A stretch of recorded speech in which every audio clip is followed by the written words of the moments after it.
pessoal, tudo bem? Bem-vindos a mais uma aula. Hoje a gente vai falar de cristalografia, que basicamente é falar de como os átomos ficam arranjados em um retículo cristalino, tá? E a gente vai começar essa parte falando sobre sólidos cristalinos e sólidos amorfos, né?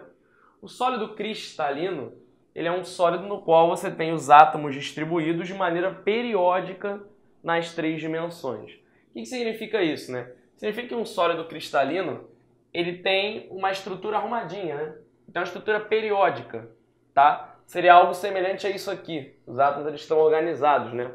Diferente, por exemplo, de um sólido amorfo. Num sólido amorfo, você não tem átomos distribuídos periodicamente nas três dimensões, né? Os átomos estão distribuídos de forma amorfa, né? Que amorfo significa sem forma, né? Porque não tem uma forma periódica, né? Um exemplo, por exemplo, de um sólido amorfo, de um sólido amorfo é o vidro, né?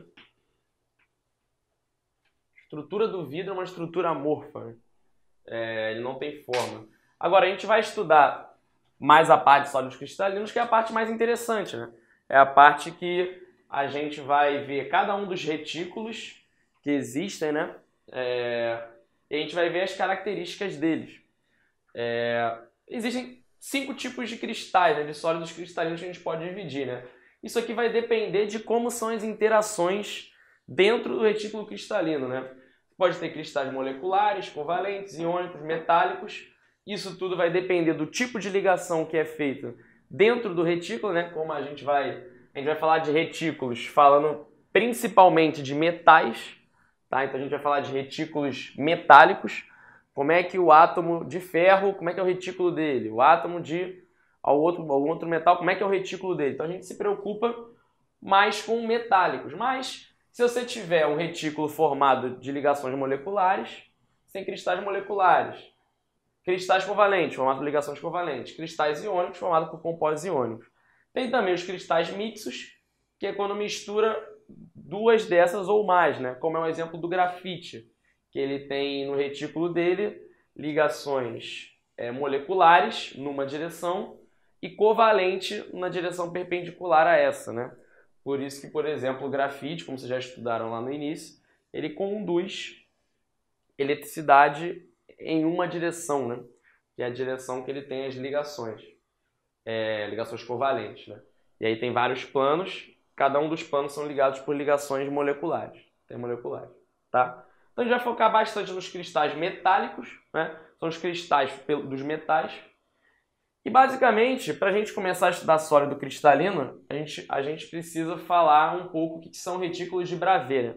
Retículos de Bravais são os tipos de retículos possíveis onde podem estar os átomos, né? Por exemplo, você pode ter um retículo que é um paralelepípedo, você pode ter um que é hexagonal, e a gente vai falar aqui dos retículos cúbicos e dos retículos hexagonais, que são os retículos que aparecem na prova, tá? Antes de a gente começar a comentar sobre isso, por que é importante a gente entender isso aqui, né? É muito importante a gente entender isso até como a gente chega nas demonstrações, porque já foi cobrado, tanto no IME quanto no ITA, essas demonstrações. Como é que você chega para provar tudo que a gente vai provar aqui, né? Então pode cair uma questão pedindo alguma outra coisa relacionada a esses retículos, mas também pode ter uma questão ali mais de demonstração, como já apareceu no IME. Então a gente tem que prestar bastante atenção nisso aqui, porque pode ser cobrado de fato algum tipo de demonstração de alguma coisa. E até algumas questões que a gente vai trabalhar aqui, elas relacionam essas demonstrações, elas usam essa demonstração. Mas vamos lá, vamos começar a falar dos retículos, né? O primeiro retículo que a gente vai ver é cúbico simples. Então, primeiro a gente vai falar de retículos cúbicos, ou seja, estão distribuídos em sistemas cúbicos. Como assim? Aqui eu desenhei um sistema cúbico, né? Ele é um grid, né? Como se fosse uma rede de vários cubos, né? Então, eu fiz aqui um desenho. E aí, para sistemas cúbicos, a gente vai trabalhar o cúbico simples, cúbico de corpo centrado e cúbico de face centrada. O cúbico simples, ele é um sistema cúbico, que tem essa rede cúbica, na qual cada átomo ocupa um vértice do cubo, tá? Então, por exemplo, o que seria o sistema cúbico simples? Seria um cara com essa cara aqui. Cada átomo ocupando um vértice do cubo, tá vendo? E aí, se você olhar de frente aqui, né? Olhar de frente, você tem esse desenho aqui, né? Beleza? E aí você pode concluir, por exemplo, que olha só. Isso aqui tudo, se eu pego essa distância aqui, ela corresponde à aresta do meu cubo, né? Ela corresponde à aresta do meu cubo. E essa metade dessa distância aqui, né? Ele é o raio do meu átomo. Então eu posso dizer que o raio do átomo é A sobre 2, no caso de um sistema cúbico simples, tá? Esse cubo que a gente destacou aqui é o que a gente chama de célula unitária. Por quê? Porque é uma unidade de repetição. É uma célula que se repete ao longo do retículo do átomo. Então é o que a gente chama de unitária, tá? Então a gente já calculou raio em função da aresta. Na célula unitária, qual é a quantidade de átomos? É só a gente olhar o seguinte. Cada átomo ele está dividido em 8 cubos, tá? Porque, por exemplo, esse átomo aqui, você tem esses 4 cubos da imagem e os 4 cubos que estão na frente, né? Porque isso aqui continua, né? 3D. Então, cada átomo que está no vértice de um cubo, ele está dividido em 8 células unitárias. Então, cada célula unitária, ela contém o quê? Ela contém 1/8 de um átomo, tá? Como eu estou colocando o átomo nos vértices do cubo, e eu tenho 8 vértices no cubo, vamos multiplicar isso aqui por 8, eu tenho 1 átomo por célula unitária, tá? Então, basicamente, o que eu estou dizendo é o seguinte, né? Se eu pegar só a célula unitária dentro do cubo e considerar a contribuição de cada átomo, isso somaria para mim um átomo, tá? Porque como os átomos estão no cubo, eles não estão 100% inseridos dentro do cubo. Então eu tenho que pegar a pequena contribuição de cada um, que no final vai dar um átomo. Dado que a gente tem esses dois parâmetros, qual é o raio do átomo em função da aresta e quantos átomos você tem dentro da célula unitária, você consegue achar dois parâmetros. São esses dois caras aqui. O Fe, que é o fator de empacotamento, e o Nc,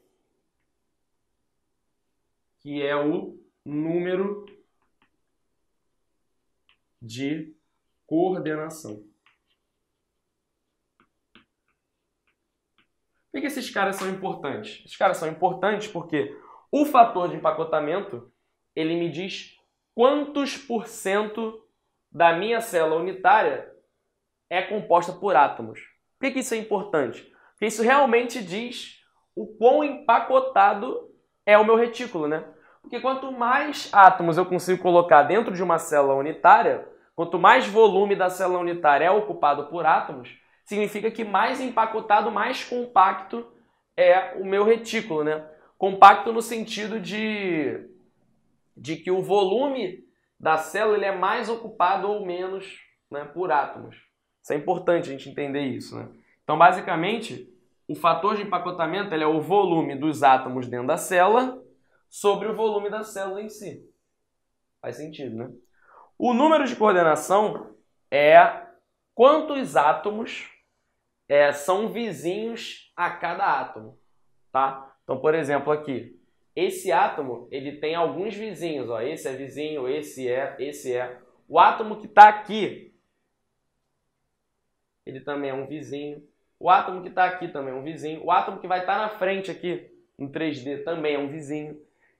E por que é interessante a gente ver quantos vizinhos cada átomo tem? Porque isso dá uma estimação de densidade, né? Você tem átomos com muitos vizinhos, significa que é bem mais compacto, né? E aí você tem uma informação sobre a densidade, né? No caso do número de coordenação, a gente já pode calcular quanto é, né? Por causa do cúbico simples, ó. Imagina esse átomo aqui. Escolhi ele aqui. Ele tem quantos vizinhos? 1, 2, 3, 4, 5 de trás, 6 da frente, né? Então ele tem 6 vizinhos que ele está diretamente, né, em contato. Então o número de coordenação é 6. Tá? O número de coordenação é o número de, escrevi aqui, átomos vizinhos. átomos vizinhos. Tá? Agora vamos calcular o fator de empacotamento. Como é que eu faço isso? Não é o volume de átomos na célula sobre o volume da célula? Quem é o volume de átomos na célula, né? Na célula. O volume de átomos na célula, você pode dizer que é o número de átomos, que é 1, vezes o volume de cada átomo, né? Faz sentido. Qual o volume de cada átomo? Como a gente está considerando um modelinho aqui, que você tem um átomo esférico, eu estou considerando o átomo como uma esfera no retículo, o volume é o volume da esfera, né? Então o volume de átomos é 4/3 de π raio do átomo ao cubo, né? Só que o raio do átomo, ele é o quê? Ele é aresta sobre 2. Então vai ficar aresta sobre 2 ao cubo. Que basicamente é aresta ao cubo sobre 2 ao cubo, que é 8, né? E quem é o volume da minha célula unitária? A minha célula unitária não é um cubo? Se ela é um cubo, aresta ao cubo. E aí percebe aqui que o valor de A ao cubo ele corta, né? E aí eu fico só com números, né? 1, 4/3 π, 8. Eu só tenho números, né? Maneiro, né? Porque significa que o fator de empacotamento ele realmente só depende do retículo, do tipo de retículo, se é cúbico simples ou se é outro tipo. Não depende do tamanho da aresta, né? Então vamos lá. Cortou, vai ficar 4/3 de π sobre 8, né? Beleza? Então vai ficar π sobre 6, que é aproximadamente 0,52. Tá? O importante aqui é a gente entender que não vai depender da aresta do retículo, tá? A aresta do cubo do retículo. Vai sim ser um número, né? Isso é maneiro. Então, cúbico simples, um cubo em cada vértice, fator de empacotamento 0,52, número de coordenação 6. Agora vamos ver o próximo tipo de retículo, que é o cúbico de corpo centrado, que é no qual a gente tem um átomo dentro da célula, no meio da célula, por isso que é corpo centrado. Então a gente vai refazer todas essas continhas aqui, agora para o próximo retículo, que é o cúbico de corpo centrado. A Fábrica D veio para ser o seu mais novo e definitivo insight de alta performance. Estude com a gente no Extensivo Enem, no Aprofundamento Medicina ou até mesmo pro IME e pro ITA. Tudo isso a partir de R$ 9,90 ao mês. Não tem desculpa. Quer aprender? Vem pro Fábrica D.